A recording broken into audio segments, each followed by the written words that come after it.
జీవితంలో అందరికీ ఆశ అనేది ఉంటుంది. కానీ విపరీత బుద్ధి వినాశకానికి తోడ్పాటవుతుంది. అత్యాశ అనేది ఎవరికీ పనికిరాదు.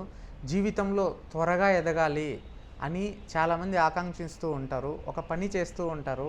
ఆ పనిలో పూర్తి ప్రావీణ్యంతో ఉండరు. ఆ పనిలో వారు క్రమశిక్షణ అనేది ఉండదు, పట్టుదల అనేది ఉండదు, కృషి అనేది ఉండదు. వాటికి తోడ్పాటుతో పాటు నైపుణ్యము, శక్తి, సామర్థ్యము, అదేవిధంగా ఎదగాలని తాపత్రయము అన్నీ ఉండాలి. ఏ రంగంలో కూడా ఎదగాలన్నప్పుడు మానవుడు ఏమవుతాడంటే అత్యాశకు లోని గురి అయిపోతాడు. ఒక పని ఆరంభిస్తాడు, మధ్యలోనే కష్టం వస్తే ఆ పని నుంచి విముక్తి కాల్చి వేరొక పనిని ఎత్తుక్కుంటూ పోతాడు. దీనివల్ల అనేది జీవితంలో ఎవరూ ఎదగలేరు. త్వరగా ఎదిగిపోవాలనుకునే వాళ్ళు మద్యానికి బానిస అయిపోయి, జూదానికి బానిస అయిపోయి, ఇవి పేకాటికి బానిస అయిపోయి, తర్వాత ఇంకా ఇతర బెట్టింగ్ సంబంధితమైనటివి ఏవన్నా కార్యకలాపాలు చేస్తూ వారు మోసపూరితమైనటువంటి పనులు చేస్తూ ఇటువంటి వారు త్వరగా ఎదగడం జరుగుతుంది.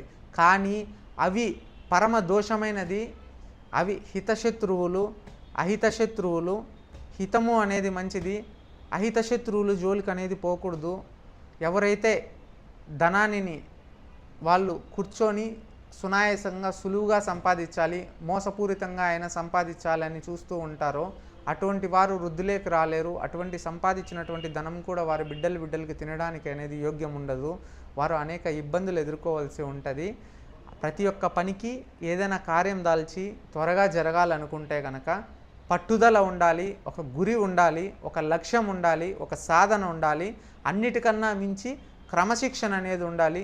జీవితంలో కష్టం వచ్చినా, నష్టం వచ్చినా, సుఖం వచ్చినా, సంతోషం వచ్చినా వారు అన్నిటికీ తట్టుకొని నిలబడేటటువంటి తత్వముతో ఒక కార్యము దాల్చితే ఆ కార్యం పూర్తి అయ్యేంత వరకు వారు అనుకున్నటువంటి లక్ష్యాన్ని ఛేదించి ఆ లక్ష్య సాధనకి వారు ఎన్ని విధాలుగా కష్టపడి ఎండలో ఎండాలి, వర్షంలో తడవాలి, అవమానాలు పడాలి, ఇబ్బందులు ఎదుర్కోవాలి. జీవితంలో నువ్వెందుకు పనికిరావు అనుకొని నిన్ను నిందించిన వారి ముందర నేను ఇది సాధించాను, నేను చేసి చూపించాను అని నిలబడాలంటే జీవితంలో క్రమశిక్షణ అనేది ముఖ్యము. అదేవిధంగా యోగ్యం అనేది ముఖ్యము.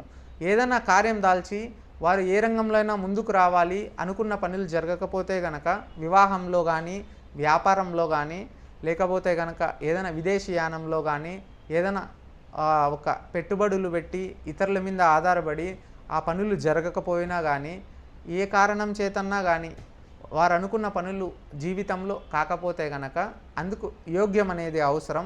భగవంతుడి యొక్క ఆశీర్వాదం అనేది అవసరం. ఆ యోగ్యం కావాలనుకుంటే కనుక కార్యం దాల్చి గణపతి స్వామి పూజ చేసి, హోమం యజ్ఞం చేసి, వాళ్ళ కార్యసిద్ధి దాల్చి ఆ యొక్క యంత్రాన్ని ధరింపచేయడం వల్ల వారు నియమనిష్ట దీక్షలతో వారు చేసేటటువంటి పనిపైన భక్తి శ్రద్ధలతో భగవంతుని ఆశీర్వాదంతో ఆ భగవంతుని శక్తి తోడ్పాటు అవుతుంది.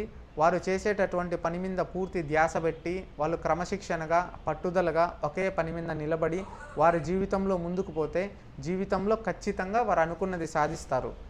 అత్యాశతో కానీ ఎవరైనా కానీ ఏదన్నా ఆలోచించినా అవి జీవితంలో అనేటివి జరగవు. ఒకవేళ జరిగినా వాటి వల్ల ప్రాణాలు కోల్పోయే ప్రమాదాలు ఉంటాయి. జీవితంలో పతన దశకు పోయేటట్టు ఉంటాయి. జీవితంలో వారం రోజుల్లోనో 10 రోజుల్లోనో ఏవి మారవు. అవి సినిమాల్లో మటుకే చూపిస్తారు, నిజ జీవితంలో మారవు.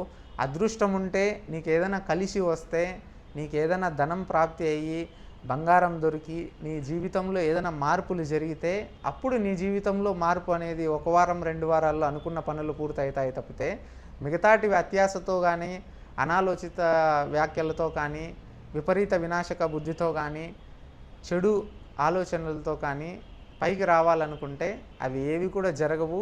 వాటి వల్ల మీకున్నటువంటి సద్గుణాలు కోల్పోతారు, దుర్గుణాలు పాలవుతారు.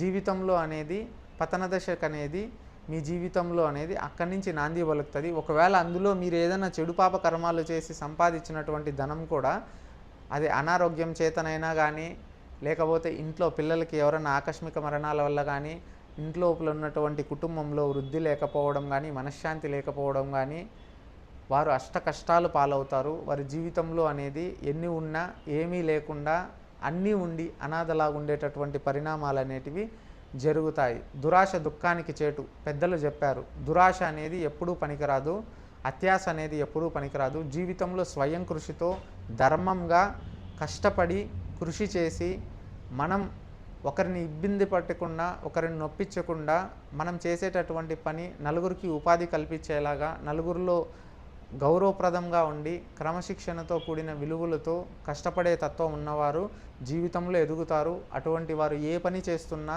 వారికి అనుకూలించడం లేదు, వారు ముందుకు వెళ్ళలేకపోతున్నారంటే వారికి యోగ్యం కావాలి.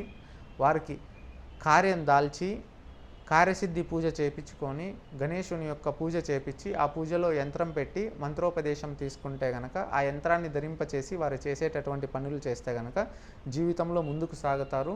ఆ భగవంతుని యొక్క ఆశీర్వాదం తోడ్పాటు అవుతుంది, యోగ్యం అనుకూల అవుతుంది. అదేవిధంగా అదృష్టం అనేది కూడా కలిసి వస్తుంది. వారు దానికి తగిన కృషి చేయాలి. అంతా భగవంతుని పైనే ఆధారం పెట్టేసి నేను ఇది చేస్తే నాకు అయిపోతుందా అనే అత్యాశతో ఉండి దురాలోచనలు చేస్తే కనుక ఏదీ సాగవు. భగవంతుని యొక్క ఆశీర్వాదం తోడవుతుంది, అదృష్టం కలిసి వస్తుంది. నీ యత్నం ప్రయత్నం కష్టే ఫలే సుఖే అన్నారు. నీ కష్టాన్ని నువ్వు నమ్ముకోవాలి, నీ ధర్మాన్ని నువ్వు పాటించాలి. నువ్వు చేసేటటువంటి పనికి భగవంతుడు తోడ్పాటు అవుతాడు. జీవితంలో సంతోషంగా అనుకున్న స్థానానికి గమ్యానికి మీరు చేరుకోగలుగుతారు. జై శ్రీమన్నారాయణ. సర్వే జనా లోక సమస్త సుఖినో భవంతు. ధర్మో రక్షిత రక్షత. గురుభ్యో నమః.